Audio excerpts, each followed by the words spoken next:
annabi Suleiman yana cewa rabbi ghfirli, Allah ka gafarta mini, wa habli mulkan la yanbaghi li ahadin min ba'di, ya Allah ka bani mulkin da wani ba zai taɓa yin irin shi bayana ba. Kuma in kuka lura kamar haka ne, wane ne aka bashi mulki da Allah ya bashi iko, ya san abinda tururuwa yake faɗa, ya san abinda tsuntsaye suke faɗa, ya hore mashi aljannu, ya hore mashi mutane, ya hore mashi komai da kowa. Annabi Suleiman alaihi salam, aljannu suna jin tsoron annabi Suleiman, ba sa iya zuwa kusa da shi. Da haka shi kuma abin da ya yi, saboda ba sa iya zuwa kusa da shi, shikenan sai ya yi rami a ƙasan karagan mulkinsa. Littattafan nan da yawa da aka rubuta suke ɓatar da mutane akan sihiri da bokanci, gaba ɗaya littattafan nan sai ya haƙa rami, sai ya binne su a ciki. A lokacin da annabi Suleimana ya rasu alaihi salam, shaidan la'anatullahi alaihi, shaidan shikenan sai ya tafi gurin mutanen Babila ɗin nan, sai ya zo musu cikin suran mutum, sai ya ce musu, wai ashe ba zan nuna muku akan wani taska wanda ba kaman shi, ba ku da irin shi yanzu a rayuwar nan? Idan ba zan nuna muku wani abu wanda ba ku da kaman shi a rayuwar da kuke yanzu nan ba? Sai suka ce bala, ka nuna mana, muna fatan ka nuna mana. Qala, sai ya ce masu, ku haƙa ƙarƙashin kujeran annabi Suleiman alaihi salam inda yake zama ɗin nan. Sai suka yi haƙi, shikenan da suka haƙa ƙarƙashin kujeran annabi Suleiman alaihi salam, sai aka samo littattafai da yawa da annabi Suleiman ya binne. Littattafan nan suna magana akan bokanci, suna magana akan sihiri. Barka da zuwa zauren tarihi. Idan kana son ci gaba da kallon video na tarihi Kamarwanan, karka mantaka dan na mana subscribe. Mun gode. Karantawa suke faɗa dangane da mulkin annabi Suleimana. Wa ma kafara Suleimanu, annabi Suleimanu bai kafirce ba, walakin na shayatai na kafaru, sai dai shaidanu su suka kafirce. Me yasa? Yu'allimuna nasa sihira, domin su suna karantar da mutane sihiri. Wa ma unzila alal malakaini bi babila haruta wa marut, kuma suna karantar da mutane abinda aka saukar ga wa'annan mala'ikun nan guda biyu, mala'ika haruta da mala'ika marut. Wa ma yu'allimani, alhali su wa'annan mala'ikun guda biyu ba sa sanar da min ahadin wani, hatta ya kula, har sai sun ce masa, inna ma nahnu fitna, mu Allah tabaraka wa ta'ala ya aiko mu ne don mu kasance jarabawa gare ku. Fala takfur, don haka mutane kar ku kafirce ma Allah, ku yi sihiri.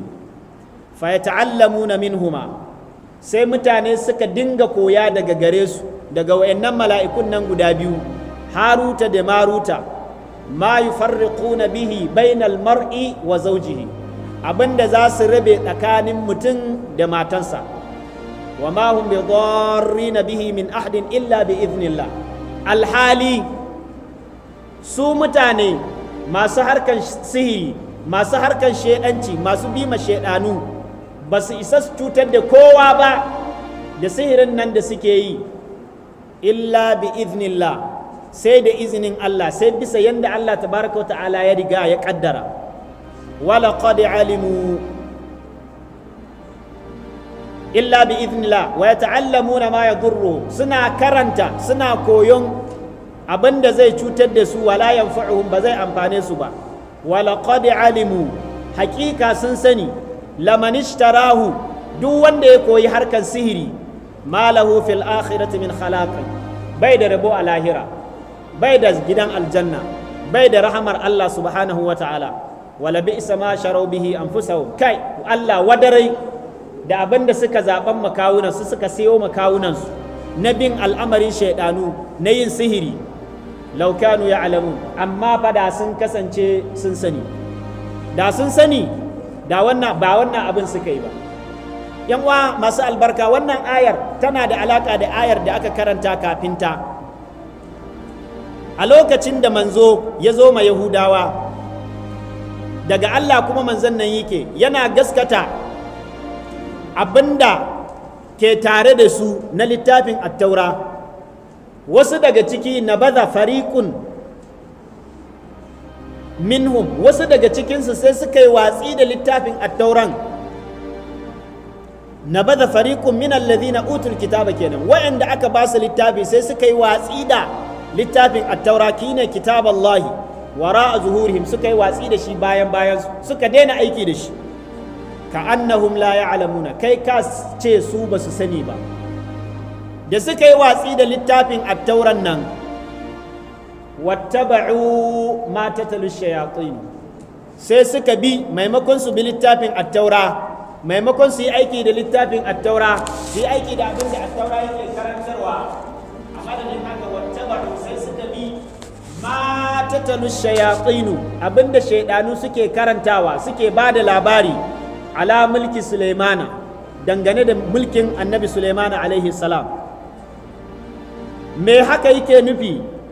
Abinda haka yake nufi shine Yahudawa, Nasara, ahlul kitabi, a zatonsu, a tunaninsu, a da'awarsu, annabi Sulaimana alaihi salam ba annabin Allah bane. Annabi Suleiman ba annabin Allah ba ne, shi annabi Suleimana su a gurinsu sun ɗauka sihiri yake yi, boka ne shi, mai yin sihiri ne. Kuma shi annabi Suleimana alaihi salam Allah tabaraka wa ta'ala ya ba shi iko akan aljannu, Allah ya hore mashi mutane, Allah ya hore mashi hatta tsuntsaye, Allah ya hore mashi tsuntsaye, dabbobi, Allah ya hore musu wa'annan mutanen da wa'annan dabbobin da wa'annan tsuntsayen, don haka yana sarrafa su yadda ya ga dama. Don haka sai Yahudawa suna da'awar, suna zaton ai annabi Sulaimana alaihi salam bai samu dama a kan tsuntsaye da aljannu da mutane ba, Allah bai hore mashi su ba, sai don sihirin da yake yi. Don haka sihirin da yake yi shi yasa har ya samu dama akan mutane da tsuntsaye yake sarrafa su yadda ya ga dama, yake sarrafa aljannu yadda ya ga dama. Hatta iska Allah tabaraka wa ta'ala ya ba annabi Sulaimana iko a kan shi. Akwai ayoyi masu dama waɗanda Allah tabaraka wa ta'ala yake ba da labari dangane da annabi Dawuda, annabi Sulaiman, wanda annabi Sulaiman ɗin nan annabi ne cikin annabawan Allah, annabi ne cikin bayin Allah da Allah tabaraka wa ta'ala ya zaɓa ya aiko shi zuwa ga bani Isra'ila, kamar yadda ya zaɓi annabi Musa alaihi salam, kamar yadda ya zaɓi annabi Dawuda shine mahaifin annabi Sulaiman, kamar yadda ya zaɓi annabi Isa alaihi salam, kamar yadda ya zaɓi sauran dukkan annabawa. Kuma annabi Sulaimanan nan alaihi salam Allah tabaraka wa ta'ala ya bashi ilimi, ya bashi mulki, ya ba shi sanin dama ya san yanda tsuntsaye idan suna kuka, annabi Sulaimana ya san me suke nufi, yana magana da su. Don haka Allah tabaraka wa ta'ala ya hore ma annabi Sulaimana hatta iska, inda mutane za su yi tafiyan wata ɗaya, sai Allah ya hore ma annabi Sulaiman alaihi salam iska za ta yi tafiyan nan lokaci ɗaya. Aljannu Allah tabaraka wa ta'ala ya hore ma annabi Sulaimana su suna mishi hidima, suna mishi aiki, suna mishi aikin bauta na wahala. Allah tabaraka wa ta'ala kaɗan daga cikin yadda yake ba mu labari dangane da shi wannan annabi na Sulaiman, annabi Sulaiman alaihi salam. Allah tabaraka wa ta'ala yana cewa wali Sulaiman riha ghuduha shahrun wa rawahuha shahrun. Annabi Sulaimana Allah ya hore mashi iska, tafiyan iskan nan da take yi a kan lokaci, ta je kawai, to tafiya ne in mutane za su yi sai sun yi wata ɗaya suna yi, amma iskan nan nan da nan za ta je ta dawo. Dawowanta ma tafiya ne na wata ɗaya. Wa asalna lahu ainal qitr, Allah tabaraka wa ta'ala ya hore mashi abubuwa da dama, ƙarfe sai Allah ya hore mashi shi yana sarrafa shi yadda ya ga dama. Wa min aljinni, a cikin aljannu ma, man ya'malu bayna yadayhi bi idni rabbi, akwai wanda yake yin aiki gaba ga annabi Suleiman, yana ma annabi Suleiman hidima da izinin Allah tabaraka wa ta'ala. Wa man yazigh minhum an amrina nudhikhu min adhabis sa'ir, duk wanda ya kauce ba zai ma annabi Suleiman hidima ba cikin aljannu, to Allah yayi alkawari zai ɗanɗana mishi azaba mai tsanani. Wa hushira li Suleimana junuduhu min aljinni wal insi wat tayri fahum yuza'un. Allah tabaraka wa ta'ala yana ba mu labarin annabi Suleiman alaihi salam, aka tara mishi rundunansa cikin aljannu, cikin mutane, cikin tsuntsaye. Allah tabaraka wa ta'ala duk ya hore ma annabi Suleiman wa'annan, kawai sai a tara mishi su ya sarrafa su yanda ya ga dama. Hatta idza ataw ala wadin namli qalat namlatun, annabi Suleiman wata rana yana tafiya da shi da rundunansa, mutane ne da aljannu da tsuntsaye dabbobi. Wata rana kawai suna tafiya sai suka zo inda tururuwa take. Qalat namlatun, tururuwan nan sai ta ce, ya ayyuhan namlu dukhulu masakinakum, ya ku sauran yan uwana tururuwa, kowa ta yi kokari ta shiga raminta. La yahqimannakum Sulaiman wa junuduhu wa hum la yash'urun, hatta kada rundunan Sulaiman da shi kanshi kada su zo su tattake ku, kada su zo su yi maku illa alhalin ba su ma sani ba. Wannan shine abinda tururuwa ta gaya ma ƴan uwanta tururuwa, ko ƴan uwanta, ban san jam'in su da Hausa ba, ƴan uwa, ƴan uwanta tururuwa, jam'i ba a bar shi haka. Haka ya gaya ma ƴan uwan shi tururuwa. Fatabassama dahikan, sai annabi Suleiman a daidai wannan gabar ya ji abin da tururuwa ta ce ma ƴan uwanta, domin Allah ya hore mashi idan tsuntsaye suna magana yana ji, ya sani.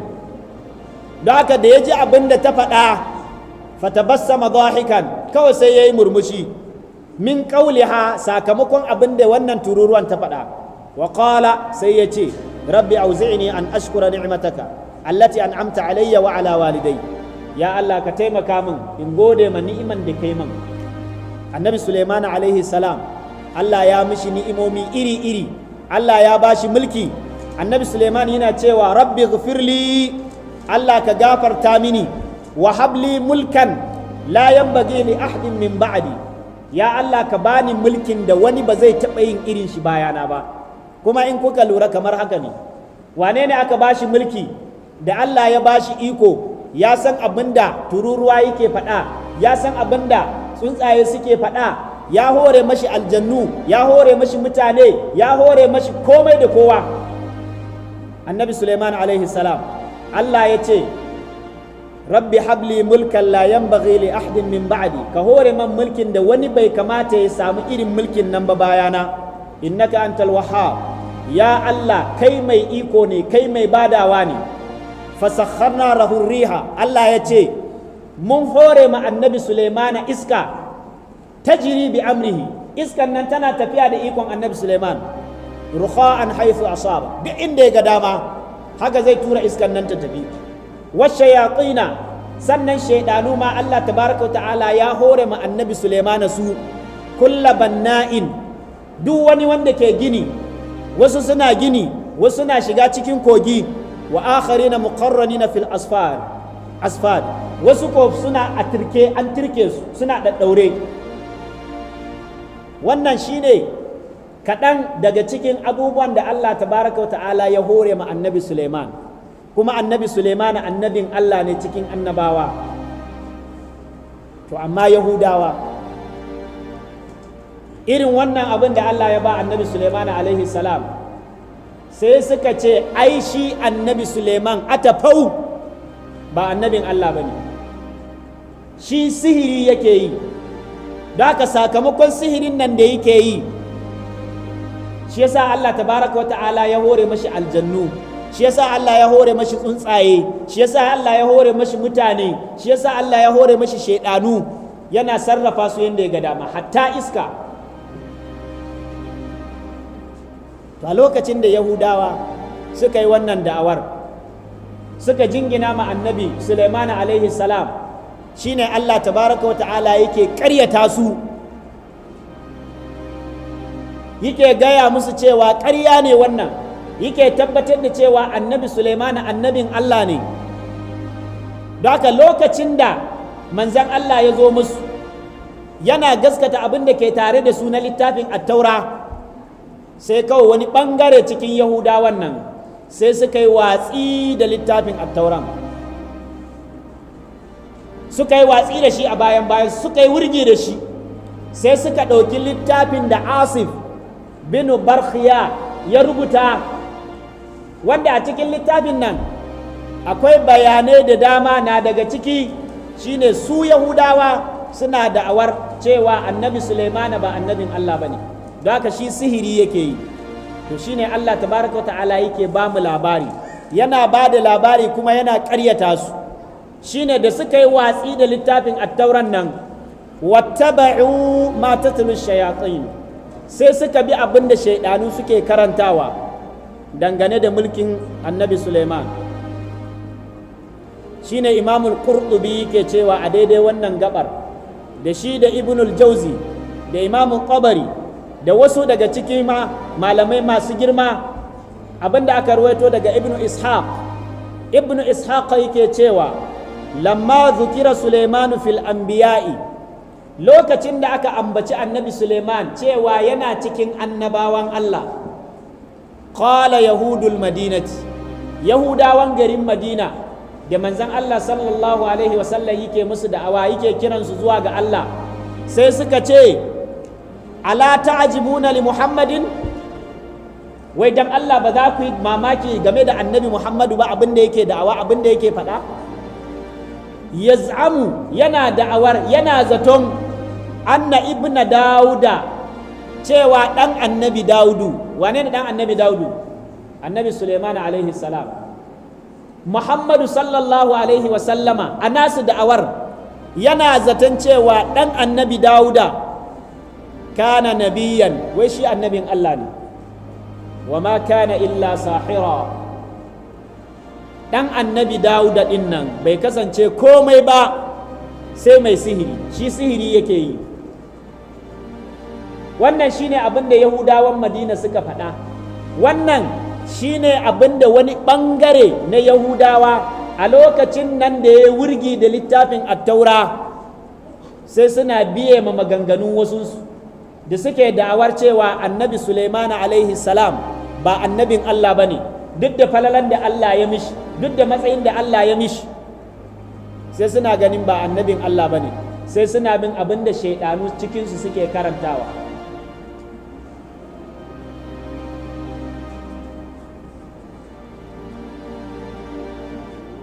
Abin da ya faru ‘yan uwa masu albarka,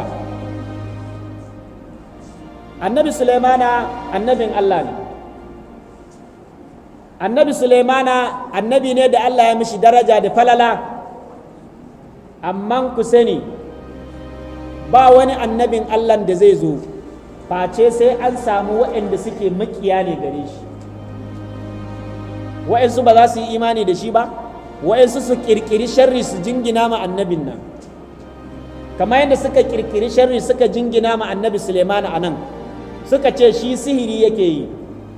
Shi yasa Allah ya hore mashi mutane, ya hore mashi aljannu, ya hore mashi tsuntsaye, ya hore mashi iska, kamar yadda suka kirkiri ƙarya suka jingina ma hatta annabi Musa alaihi salam, domin sai da suka yi da'awar cewa annabi Musa alaihi salam yana da loɓa. Ai an san loɓa ko ‘yan uwa, bai da kaciya. Sai da suka jingina ma annabi Allah, annabi Nuhu alaihi salam, wal iyadu billah, suka ce ai shi annabi Nuhu alaihi salam yana shan giya. Kai uwa uba, manzon Allah sallallahu alaihi wasallam, wanda shine shugaban annabawa ko, ba abin da ba a gaya mishi ba. Wani lokaci a ce mashi sihiri ke yi shi ma, innaka laminal musahharin, kana cikin wayanda aka sihirta. A wani wajen su ce kai waƙa kake yi, kai mawaƙi ne, don haka alƙur'anin nan da ka kawo mana waƙa ka kawo mana. Wani gurin su ce ma annabi Muhammadu sallallahu alaihi wasallam boka ne, wani gurin kuma su ce ma manzan Allah sallallahu alaihi wasallam mahaukaci ne, wal iyadu billah. Don haka duk maganganun da aka faɗa ma wasu annabawa to shi ma manzan Allah an faɗa mishi irin nashi. Wannan ke nuna mana cewa duk yanda ka kai, duk yanda kake, to ba za ka fita daga zancen mutane ba, ba za ka kubuta daga abin da mutane suke faɗa a kanka ba. Duk yanda ka kai, idan haƙuri kake da shi, wani sai ya kalle ka da wannan haƙurin da kake da shi sai ce ai munafunci ne, ba wani haƙurin da yake da shi, munafunci ne. Idan Allah ya hore maka arziki, kuɗi kake da shi, sai wani ya kalle ka ya ce to mu zai ma barazana da kuɗi. Don haka duk yadda ɗan adam yake baya kuɓuta daga zancen mutane. Annabawan Allah idan ba su kuɓuta ba, to su waye mu za mu kuɓuta daga zantuttukan mutane. Don haka idan ka tashi yin al'amari malam, ɗan uwa, idan ka tashi yin abu, kada ka lura ko kada ka saurari me za a ce. Idan kana jiran sai ran da ka yadda da mutane, kowa ka gamsar da shi sannan za ka yi abu ko, to ba abin da za ka yi a rayuwa. Domin duk sanda ka tashi yin abu sai wani ya ce ai da ma ka yi kaza ne, to da shi ne daidai, da ma haka ka yi to da ya fi. Wannan shi ne ɗabi'ar mutane. Don haka Yahudawa, banu Isra'ila, ahlul kitabi, kirkiran ƙarya, banda ƙarya alkawari da suke yi, sai suna jingina ma annabawan Allah. To shine Allah tabaraka wa ta'ala yake son ya ƙaryata su, yake son ya gaya mana cewa abinda suke da'awar cewa annabi Suleiman alaihi salam ba annabin Allah bane, sihiri yake yi, ƙarya ne. An ruwaito hadisi ta hanyoyi mabambanta daga Ibn Abbas, wanda shine yafi kowane sahabi sanin ma'anonin alkur'ani mai girma. Ibn Abbas radiyallahu anhu yake cewa abin da ya faru har Yahudawa, banu Isra'ila, ahlul kitabi suke kallon ko suke da'awar annabi Sulaimana sihiri yake yi, shine annabi Sulaimana alaihi salam a lokacin da ya yi rayuwar shi, al'amarin sihiri ya yawaita, al'amarin sihiri ya yaɗu cikin mutane. Mutane suna bin shaidanu, suna bin bokaye, suna bin masu yin sihiri. Al'amarin sihiri ya yi girma a wannan zamanin. Don haka me ya faru? Annabi Sulaimana, kamar yadda Ibn Abbas aka samo daga gare shi, sai ya tattara littattafan da aka rubuta akan sihiri, littattafan da aka rubuta dangane da sihiri ana koya ma mutane, littattafan da aka rubuta akan harkan bokanci ana koya ma mutane, wanda wayannan littattafan da al'amarin sihirin nan ya yaɗu ne a wani gari da ake ce da shi Babila. Babila gari ne cikin garuruwan ƙasan Iraki a yanzu. Shikenan kuma al'amarin sihirin nan sai ya yi tasiri a cikin zukatan mutane. Mutane aka yaudare su, aka ɓatar da su, ana gaya musu cewa su masu sihiri fa suna yin abubuwansa ne da ikon Allah ko da ikon allolinsu gumaka.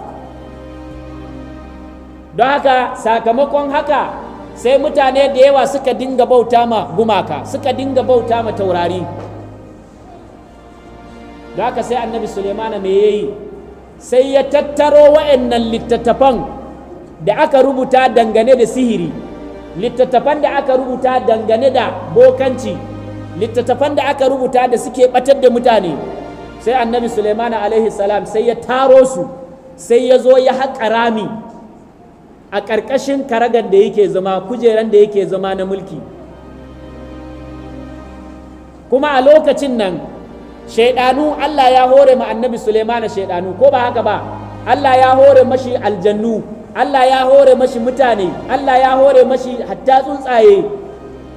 da haka shaidanu marasa kirki marasa ji ba su iya zuwa kusa da annabi Suleiman.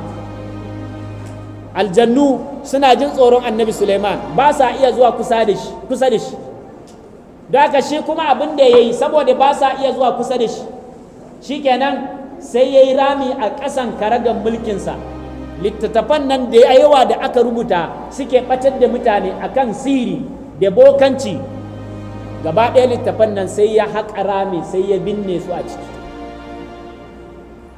A lokacin da annabi Suleiman ya rasu alaihi salam, shaidan la'anatullahi alaihi, shaidan shikenan sai ya tafi gurin mutanen Babila ɗin nan,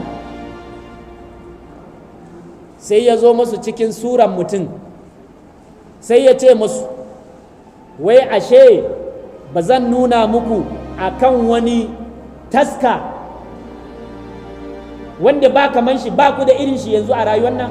Idan ba zan nuna muku wani abu wanda ba ku da kaman shi a rayuwar da kuke yanzu nan ba? Sai suka ce bala, ka nuna mana, muna fatan ka nuna mana.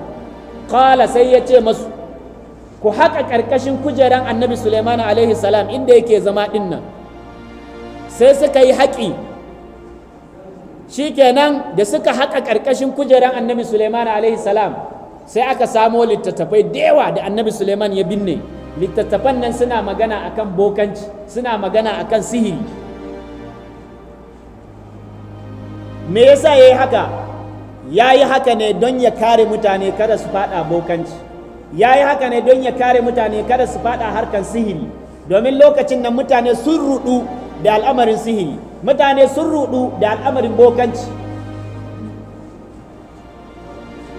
Haka a lokacin da suka ga littafan nan da shaidan ya nuna musu inda suke, qala lahum, sai shaidan ya gaya musu, ya gaya mutanen Babila a wannan lokacin, bi hadha tahakkama Sulaimanu fil jinni wal insi wat tayri war rihi wa fasha fihim. Sai yake gaya musu, kun ga wayannan littattafan da annabi Sulaiman ya rufe karkashin kujeran da yake zama, to da su ne ya samu dama ya mulki mutane, da su wayannan littattafan ne ya samu dama ya mulki aljannu, da su wayannan littattafan ne ya samu dama ya mulki hatta iska, hatta aljannu, hatta tsuntsaye ya san abin da suke faɗa. Don haka da wannan ne annabi Sulaiman alaihi salam ya samu dama har ya mulki mutane. Don haka da wannan sihirin ne, wa fasha fihim, tunda sun ga littafan sihiri, don haka sai ya yaɗu a cikin mutane. Anna Sulaiman alaihi salam, annabi Sulaiman kana sahiran, shi sihiri yake yi. Fabarra Allah subhanahu wa ta'ala Sulaiman alaihi salam. Don haka sai Allah tabaraka wa ta'ala ya kubutar da annabi Sulaiman da wannan aya, yake tabbatar mana da cewa annabi Sulaiman ba sihiri yake yi ba, shi ya ɓoye wa'annan littattafan ne domin kada mutane su faɗa halaka, domin kada mutane su bi bokaye, domin kada mutane su bi masu yin duba, saboda abin da ya yaɗu kenan a wannan lokacin. Da haka sai ya ɗauki littafai ya sa su a ƙarƙashin inda yake zama. Shi kuma bayan ya mutu sai shaidan ya zo ma mutane, sai ya ce ku ɗauko littattafan nan. Wayannan littattafan su suka ba annabi Sulaiman dama ya samu mulkin da ba a ba kowa irin shi ba. Wayannan littattafan sihirin su suka ba annabi Sulaiman dama ya mulki aljannu, ya mulki mutane, ya mulki shaidanu, ya samu dama akan iska, ya samu dama akan komai. Da haka sai abu ya yaɗu a cikin gari cewa annabi Sulaiman alaihi salam sihiri yake yi. To shine sai Allah tabaraka wa ta'ala yake kubutar da annabinsa annabi Sulaiman alaihi salam cewa shi ba sihiri bane. Don haka Yahudawan Madina a lokacin da suka yi watsi da littafin at-taura, wattaba'u ma tatalu shayatin, sai suka bi abin da shaidanu suke karantawa, suke faɗa dangane da mulkin Suleiman, ala mulki Suleiman, dangane da mulkin Suleiman. Ban gane yan uwa ko mun fahimta ba. Wannan labarin da aka ruwaito daga Abdullahi ibn Abbas da ya ba da wannan labarin shine dalilin da ya sa Yahudawa mutanen wannan lokacin sai suka yi zaton cewa annabi Sulaimana sihiri yake yi, domin shaidan ne ya zo ya hure musu kunni, ya zo ya gaya musu wannan alhalin ƙarya ne. To su kuma mutane wattaba'u sai suka bi ma tatalu shayatinu, abinda shaidanu suke karantawa ala mulki Sulaimana, dangane da mulkin annabi Sulaimana alaihi salam. Wa ma kafara Sulaiman, alhali kuwa annabi Sulaimana bai kafirce ba.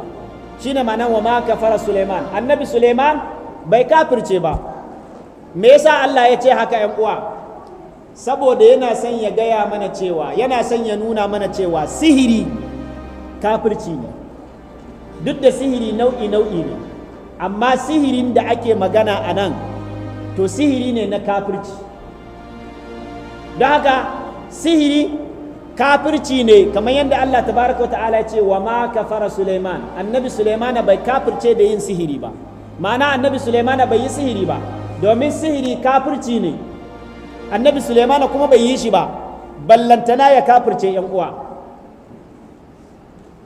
Kila mun fahimta, wannan shine dalilin da yasa Allah tabaraka wa ta'ala ya ce wattaba'u, sai suka bi ma tatalu shayatinu, abinda shaidanu suke karantawa ala mulki Sulaiman, dangane da mulkin annabi Sulaiman. Wa ma kafara Sulaiman, annabi Sulaiman bai kafirce ba, walakin na shayatin kafaru, sai dai shaidanu su suka kafirce. Ta yaya? Yu'allimuna nasa sihira, domin shaidanu suna karantar da mutane sihiri. Kila mun fahimta, a lokacin da ya yaɗu a Babila an rubuta littattafai iri-iri daban-daban dangane da sihiri. Mutane shaidanu, akwai shaidanu cikin mutane, akwai shaidanu cikin aljannu, ko ba haka ba? Don haka shaidanun mutane sai suna karantar da jama'a sihiri. Yu'allimuna nasa sihira kenan, suna karantar da mutane sihiri. To karantar da mutane sihirin nan da suke yi shi ya jawo musu suka kafirce.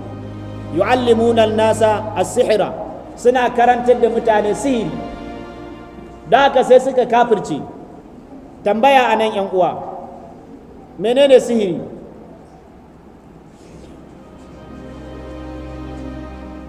Watakila mu ɗan yi bayani mai ɗan gamsarwa daidai gurgudu, idan Allah ta'ala ya kai mu gobe mu yi bayani me ake nufi da sihiri, kuma sihiri nau'i ne. In nau'i ne, menene nau'in sihiri? Kuma sihirin nan kafirci ne kamar yadda Allah ya faɗa, ko akwai wani nau'i ne na kafirci a cikin sihiri? Bayani takaitacce dangane da ba kafirci bane. Kuma sihiri idan yana da nau'i, menene nau'in sihiri? Kuma sihiri yana da tasirin gaske ko ana ma mutane rufa ido ne? Idan rufa ido ne za mu ji, in kuma da gaske ne akwai sihirin za mu ji. Sannan idan da gaske ne akwai sihiri, a matsayinka na musulmi, a matsayina na musulmi, a matsayinmu na musulmai, wa'anne hanyoyi ne za mu bi mu kare kawunanmu daga masu yin sihiri?